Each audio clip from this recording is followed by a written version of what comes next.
Greetings, my fellow humans of Earth. I come to you with yet another transmission of some highly nostalgic video games.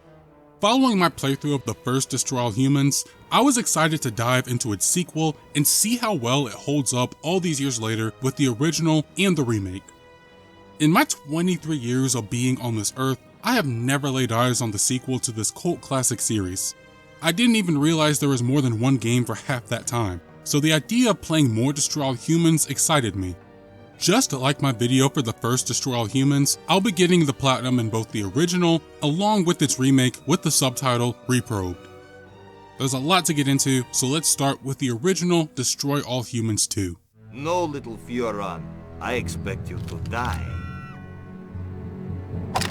Mine's bigger. The story of Destroy All Humans 2 takes place 10 years after the events of the first game. In a meeting with the Soviet KGB, we get a brief recap of the events that transpired in 1959 and learn about the Furon's new enhancements. Following the death of Cryptosporidium-137 and this new cloning technology, Furons have become a major threat to the Soviet Union, leaving them to take matters into their own hands. What in the revolution? With Pox and the mothership destroyed, this propels the story of Destroy All Humans 2. In the chaos engulfing Bay City, I rescue a hologram of Pox that contains his DNA, interact with our god, Ark Voodoo, and unlock a new weapon, the Disc Locator. The Soviets plan on destroying Bay City with a compound they call Revelade. Using the new Body Snatch feature, we find a cat named Bongwater who's running an interesting setup, but he manages to escape when the KGB intervene. Using my saucer to destroy some Revelade balloons and speaking to some hippies, I find Bongwater's lair and put a stop to him in an unexpectedly difficult boss fight.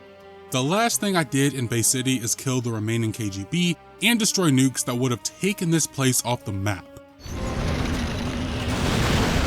Albion is the next invasion site, but before heading there, I took care of some collectibles. Like the first game, each location comes with dozens of them, but instead of the probes that give you DNA, there are 40 Furotech cells to find, which act as the game's currency. There are also 10 alien artifacts that unlock bonus content, such as concept art. As I did in the last game, after completing a mission or two, I pulled up a guide and went around the map collecting things as I went. It was a bit tricky in Bay City, with a couple of cells being in hard to reach places, but after a jetpack upgrade, I was able to collect the cells and artifacts for this location.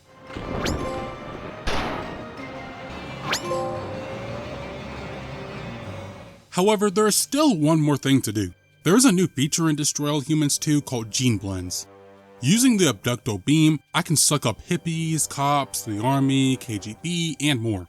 By sucking up enough males and females of a particular type, this unlocks upgrades for Crypto's PK powers, allowing him to body snatch faster, levitate vehicles, and unlock even more concept art. Bay City has 6 recipes, which I did before heading to Albion. Across the globe in Albion lies a secret KGB base that houses a substance capable of turning humans into mutated monsters. After fighting Oranchov in this abandoned subway tunnel, we get a proper introduction to Ponsonby, who points us to the illustrious Natalia Ivanova. Fighting some mutants and getting to know Natalia better, I took some time after this mission to complete all the gene blends in Albion, find the alien artifacts, and collect the Furotech cells. When I pick things back up, Ponsonby betrays us and we're tortured to the point of going crazy. What the hell is going on around here? Who the hell are you people? Luckily, Natalia saves us in the nick of time, and we put an end to this traitor. Wrapping things up in Albion, Nat and I infiltrate the Soviet embassy, stealing more information on the KGB, and discovering my next invasion site. Landing in Takushima, I meet with Natalia to get my next objective. I'm tasked with finding a KGB agent, so I look for a worthy human to body snatch when I hear a very familiar voice. Going commando, best idea America ever had. Now understand saying "Rand over free." I met with this agent to initiate an exchange of files, providing more details about Project Solaris. Afterward, I did the usual and took in the sites Takushima had to offer. However, I could only collect all the Furotech cells. One of the alien artifacts was locked behind a volcano, which I could only access during a story mission, so I'll get back to that later. I also made sure to complete all the gene blends so I could eventually body snatch ninjas. Not that it was required for a story mission or anything, I just thought it was cool. I make allegiance with the white ninjas after they quiz me on what I've done so far in the game. For context, I did not play through Destroy All Humans 2 as quickly as I did the first game. By this point, it had been a couple of weeks since I wrapped up Albion, so I genuinely had to use all my brain power for some relatively straightforward questions. After an allegiance is formed, Natalia points me to Dr. Go, who has information on a secret base. Freeing him from the Black Ninjas, we find a passcode, and with the help of Natalia, we use it to infiltrate the base. Upon our arrival, Milenkov is waiting for us and reveals a project he's been working on. He has experimented on a teenage girl, turning her into a towering beast called Gogeta! With the base collapsing on top of us, I made a run for it while collecting the last alien artifact I needed in Takoshima. I then proceeded to fight Kojiro. Even with the upgrades I made, this was a pretty tough boss fight. Kojiro has incredibly tough skin and can only be damaged by weak spots that are unreachable from the saucer. It also doesn't help that she can heal herself from destroying the city, forcing me to level Takashima and fight this kaiju on foot. It was a long battle, with the people even joining me to take down this enormous beast. After defeating Kojiro, she is transformed back to her normal self and we have our next location. The Soviets are working on Project Solaris in a Russian town called Tunguska. With everything wrapped up in Takoshima, I make my way there next. In Tunguska, Nat and I gather further intel on Project Solaris. It's your typical fare here. Protect her when she gets the plans and gather fuel rods to destroy pumps spewing radioactive gas. Destroying each of the pumps, one lies at a highly radioactive area where we make an interesting discovery. The enemy! Our enemy! The enemy we Furons defeated in the Martian War! Crypto! The Blisk! This drives the plot even deeper and adds a new enemy type to the game who does not mess around. With my current loadout, the Blisk are absolute damage sponges, but I'm able to hold my own. Learning more about the dangerous species sets up the final missions of the game. I blow up the Blisk base, rescue Natalia, and find Milenkov in the flesh as he escapes to Solaris. Before I went after him, there were, of course, the Furotech cells and alien artifacts to collect. Shields! On Solaris, Nat and I worked together to stop Project Solaris, which is revealed to be a super weapon that would bombard Earth with Blisk spores, creating an overwhelming alien army. To slow this down, I body snatched the leader of this civilization, the cosmonauts, and convinced them to turn on the Blisk. However, the weapon is ready to be fired, so I overload its guidance system when Milenkov shows up. He reveals just how far his master plan goes, and they have been planning this takeover since the Blisk initially landed on Earth. After Neil Armstrong and Buzz Aldrin deliver a virus that will kill the Blisk, one small step for man, one giant leap for mankind. 7 months and that's the best you could come up with? Nat and I invade the Blisk base and end them once and for all. Even after some upgrades, they were still tough, but luckily, Natalia had a pretty powerful gun that made quick work of the Blisk. Destroying the base one section at a time, we rid the universe of the Blisk and save Earth in the process. But things are not quite over yet. Natalia is killed by Milenkov, who reveals his true identity as a Blisk. This was a pretty fun boss fight compared to the rest, as I'm not mindlessly blasting at him to whittle his health down. I have to shoot his armor to remove it, and the fight certainly wasn't a cakewalk, but once I defeated Milenkov, this rid the galaxy of most of the Blisk. As the game comes to an end, we find Crypto enjoying some R&R with Natalia? I see he's putting that cloning technology to good use. That takes care of the story for Destroy All Humans 2, but there is still a lot left to do.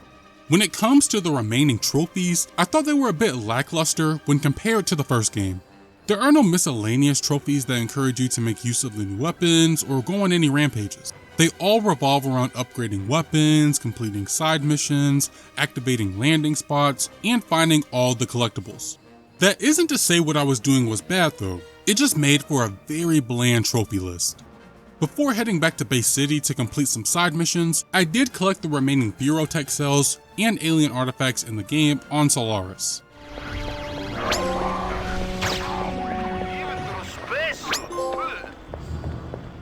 I then went back to Tunguska to finish the remaining gene blends,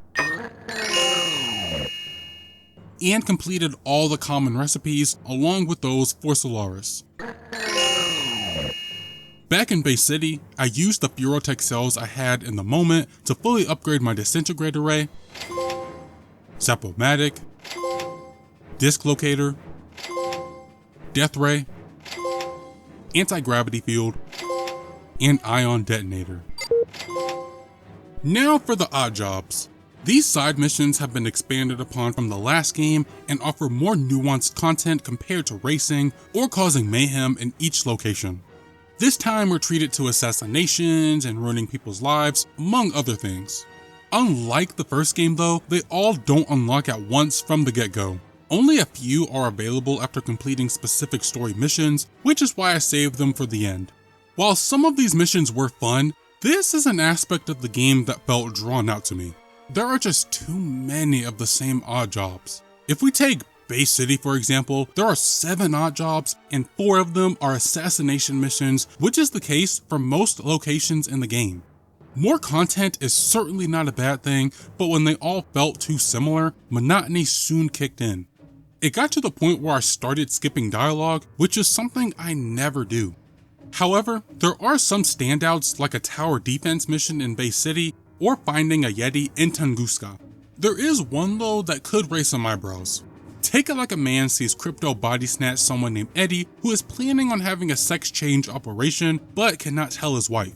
While this is a topic that doesn't affect or bother me personally, when I looked up a walkthrough and saw it was removed from the remake, I could see why. But that's a can of worms I don't feel like opening today. I only did a few odd jobs in Base City and Albion before finishing the rest after the story, which took me a few hours.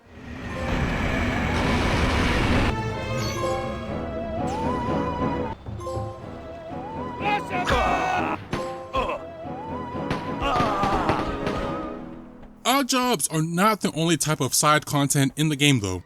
In Base City, Albion, and Takoshima, there are Cult of Arkvoodle missions where Crypto influences the people of Earth to serve the Furon god, Arkvoodle. I found these missions to be more varied than the odd jobs and were some of my favorite parts of the game. These missions are all interconnected, so there was some going back and forth between the 3 locations once things got going. I did run into a small bug during a mission called Takoshima Rumble where I had to defend cultist tents. Every enemy faction gets thrown at you, but there was a long period where only 1 or 2 enemies spawned at a time, making me think the mission was broken. However, this seemed to be a common issue for multiple people when I looked this up. To cap off this string of missions, after fully converting Base City, Albion, and Takoshima, we summon Arkvoodle,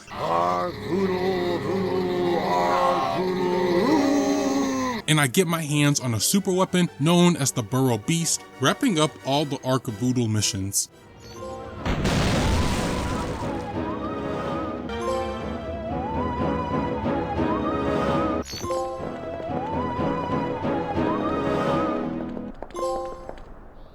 While this technically was an odd job for Takoshima, I had to kill our Arkvoodle leader, Shamalama, who was getting too big for his britches. I enjoyed this boss fight a lot.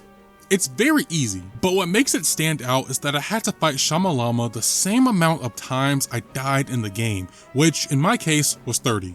Unlike the first game where death results in an immediate game over, here a new clone takes Crypto's place right there on the spot, which was an amazing change and made for a fun twist to what could have been another generic assassination mission. These missions were not the only thing dealing with Arkvoodle. While this was not something needed for a specific trophy, activating statues was needed to 100% the game. These statues require us to complete a certain task before unlocking a landing zone for the saucer. The last big thing I had to find around the map were data cores. Just like the first game, these reward Crypto with new weapons, both on foot and in the saucer. Most of them are acquired naturally, as Pox points out some of them during missions. There are a few though that I had to find on my own. Nothing too difficult except for the Burrow Beast data core, which is unlocked after completing the last Cult of Arkvoodle mission. Once I grabbed this one, I had collected all the data cores in the game. Thank you, son of Arkvoodle. And at my saucer, I used the remaining Ferrotech cells to fully upgrade the rest of my gear I just acquired.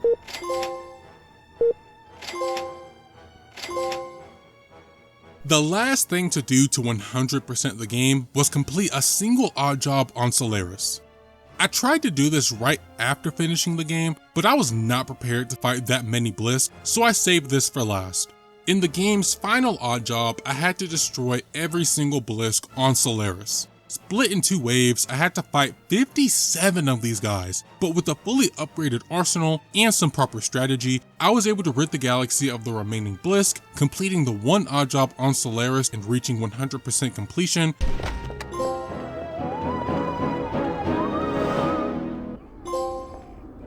Giving me the Platinum Trophy.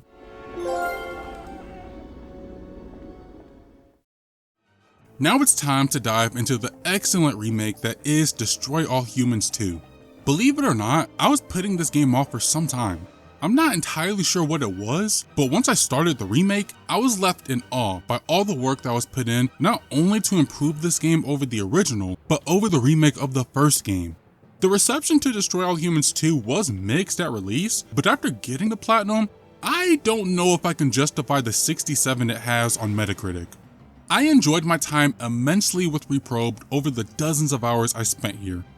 Kicking things off, I got my very first trophy before the game even started when I invaded Bay City.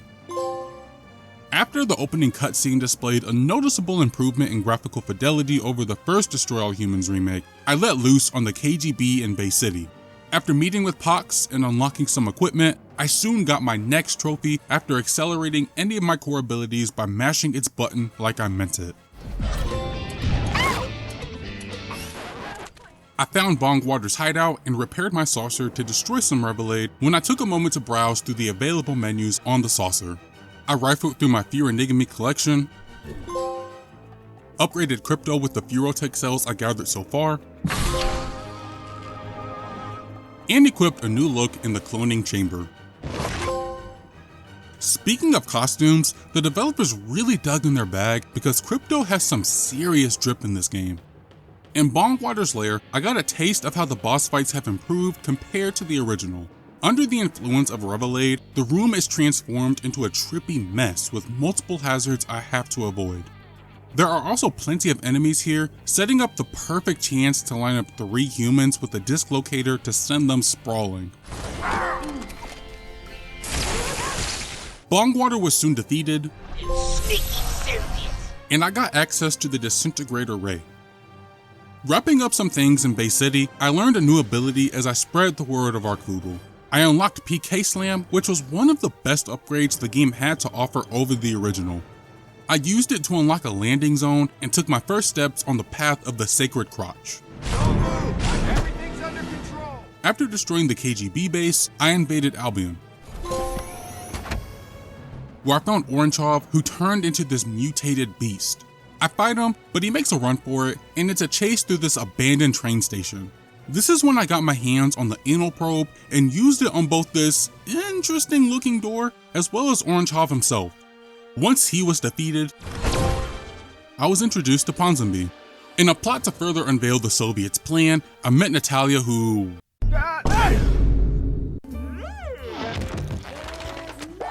Sorry, let's get back on track. After spores took over some of Albion's residents, I used the anal probe to score 3 perfectly timed shots in a row, freeing the humans from these spores. We're betrayed by Ponsonby, and after Natalia frees us, we kill this traitor. Helping Nat get some files on Project Solaris, this wraps up all the story missions in Albion. Before heading to Takoshima, I took roughly an hour to get the collectibles in Bay City and Albion. Like the original, there are Ferrotech cells and alien artifacts to collect, but Reprobed introduces a few more collectibles. Spread around the map are songs and posters that can be collected, giving you more to look at in the Fear Enigmy. The latter is more than just concept art and further engrossed me in the era and setting. The music on the other hand was a bummer since they didn't seem to play for me. It was all a nice addition though, and did not feel out of place. There are also 2 more things to look out for. Each map has a toilet and a human hive to destroy, which I thought were odd inclusions, but I just took care of them as I went looking for the collectibles. When I began my hunts for them, I initially pulled up a guide, but all the ones I watched felt too slow to me. No disrespect to those who made these videos, I just wanted to knock these out as fast as I could. What worked for me was pulling up a collectible map I found on Steam and crossing off the dots when I found what I needed. The other thing I took care of during my collectible hunt was gene blends, which has been improved and was less of a headache this time around. In the original, I was constantly going back and forth between different locations just to get the necessary humans to unlock an upgrade or some art for the game.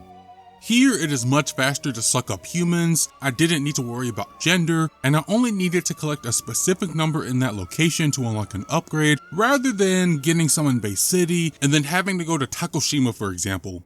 I took care of all of this in Bay City and Albion before invading Takoshima.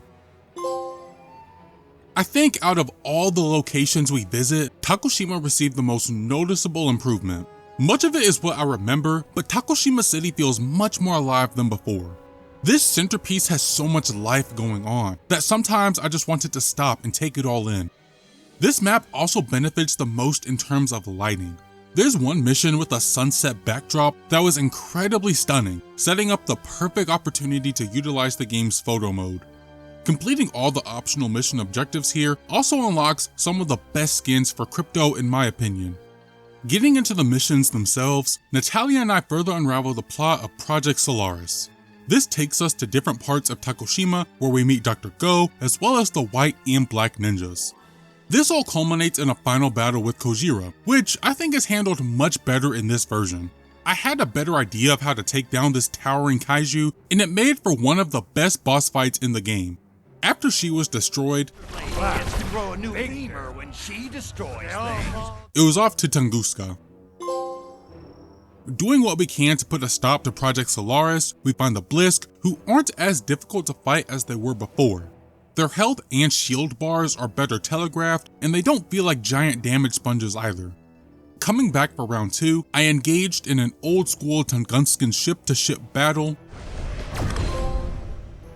and rescued Natalia while Milenkov escaped to Solaris. At this point, I could head there, but I found this was the best time to take care of the odd jobs I've gathered so far. My feelings on this haven't really changed that much from the original, and I still feel there are way too many despite the changes Reprobed makes to them. As I said previously, I don't mind the inclusion of them, it's just when they boil down to Cortex scanned humans to find the location of our target, this grows old after doing it for the umpteenth time. A notable change though is that they have optional objectives, giving these odd jobs a bit of variety. Some were fun, like throwing ninjas at gongs or reading every sign during a mission on Tunguska, but others were a chore, such as reaching the Parliament building on Albion without touching the ground. Like the collectibles, I started back in Bay City and did all of them for one location before moving on to the next. A couple of odd jobs also come with their own trophy for completing them. We get one from defending Quake Tower while Pox phones home, and destroying the crusty old cryptid on Tunguska. I think the one odd job that stands out to me the most is fooling the Black Ninja on Takoshima. I thought this odd job was pretty boring in the original, as I just had to keep Black Ninjas away from the circle. In Reprobed it's still there, but it adds a few more objectives, making it a bit more fun to complete. Along with the odd jobs, I also took care of the Arc Voodoo missions in Bay City, Albion, and Takoshima, which haven't changed all that much in terms of their objective. Some missions did improve from a technical standpoint though, like this one on Takoshima where I had to defend tents from every enemy faction. However, other missions brought in different issues this time around. There's this one when Shamalama randomly stopped before reaching the checkpoint, and this other one when the mission wouldn't start unless I had 30 alien artifacts, which I already had at this time. You need 30 alien artifacts. Sadly, you do not yet have enough. But there was nothing a restart couldn't fix. These weren't game-breaking bugs, just annoying to deal with. While I'm on the topic, crashes were still present during my playthrough of Reprobed, but luckily it never corrupted my save file like it did with the Destroy All Humans remake. I experienced a couple of crashes during my time with Reprobed, but made sure to back up my save file to the cloud every chance I had. Getting back on track, once I summoned Arkboodle and took hold of his vibrating super weapon, I confronted Shamalama. Defeating this washed up scammer, the power of Arkboodle reincarnates him, so I had to fight him a few times. This is probably the only boss fight I was slightly disappointed in compared to the original. Reprobed doesn't keep track of how many times you die, so I'm left running around the area until Shamalama is reincarnated. I can't remember exactly how many times he's brought back to life, but I did kill him once with his own body. With Shama dead, I had wrapped up all the Arkboodle missions and most of the odd jobs in the game. I proceeded to invade Solaris, and after taking care of the first mission, this is when I found it to be the best time to wrap up all the collectibles and miscellaneous trophies. In my routine of going around and doing all that I can on the map, I demolished the final public toilet on Solaris, and used my saucer's weapons to scare human cattle out of their hidden hives. I then collected all the songs and posters in the game. There is not a trophy for collecting the Furotech cells, but there is one for collecting all 50 alien artifacts. However, the last one I needed was locked behind an area that can only be accessed during a side mission, which doesn't unlock until the final mission is completed, so I'll come back to this later. Gene blends were next. I completed the ones on Tunguska, but needed to hop to different locations to complete the ones on Solaris. Getting all the cosmonauts I needed, I headed back to Bay City, Takoshima, and Tunguska to finish the remaining gene blends. As I made my way back to these locations, I also took care of the miscellaneous trophies. Circling back to Bay City, I threw a cop through a donut with PK, dropped a human from the top of Albion Bridge by canceling PK, ascended Takoshima Tower, which was really tricky, and outran some Blisk spores with Skate. While I'm on the topic of Skate, there are even more trophies utilizing this mechanic. On each map, I'm given a location I need to skate to without any interruption. In Bay City, I had to skate up the road to Quick Tower, then from Parliament to the Russian Embassy on Albion, the Temple Gates through the park to Takoshima City, the landing zone near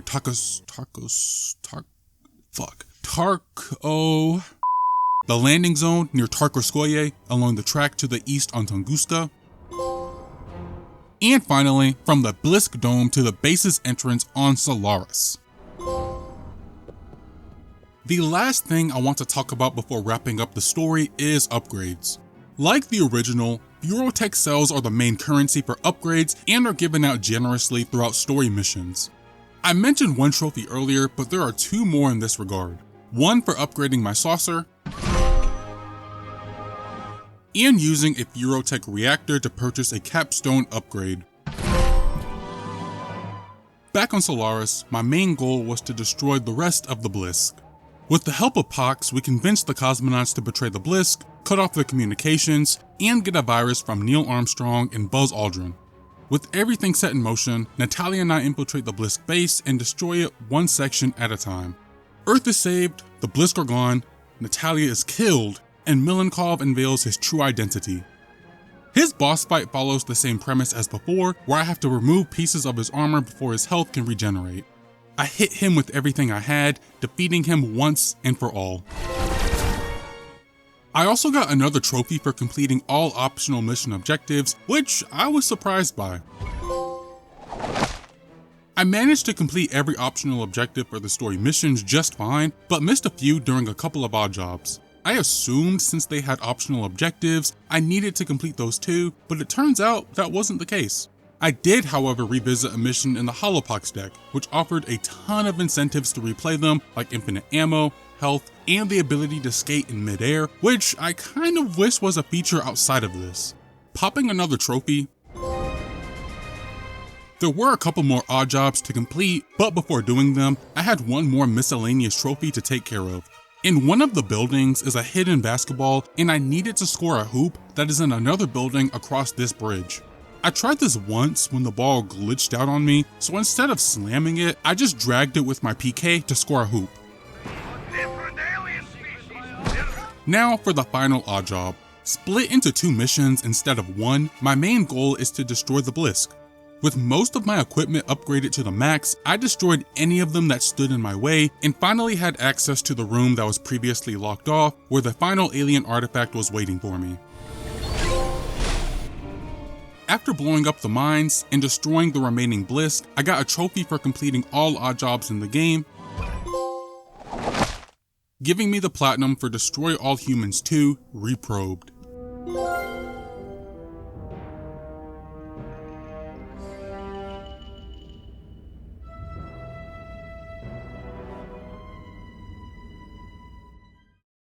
After spending a staggering 43 hours to unlock 87 trophies, I had a blast experiencing Destroy All Humans 2 for the first time. When I initially played the PS2 port, I was a little lukewarm on this entry. I played it over the span of a couple months while playing some other games, so my thoughts on the story and gameplay were somewhat all over the place. However, after playing Reprobed, my thoughts on it have changed immensely, and I had an incredible time playing Destroy All Humans 2. While there is charm in the simplicity of the first game's story, I can appreciate the ambition Pandemic and THQ took in expanding the story and world of its sequel. Destroy All Humans 2 does so much right that it would be hard to come back to the first game no matter the version I chose. There isn't much more I can positively say about Destroy All Humans 2. It's just an extremely fun video game. That wraps up the video. Thank you for watching and I hope you enjoyed. What are your thoughts on Destroy All Humans 2? Did you play the original back in the day? What about the remake? Make sure to leave a comment down below. Please be sure to like and subscribe to the channel if you have not already. See you guys next time.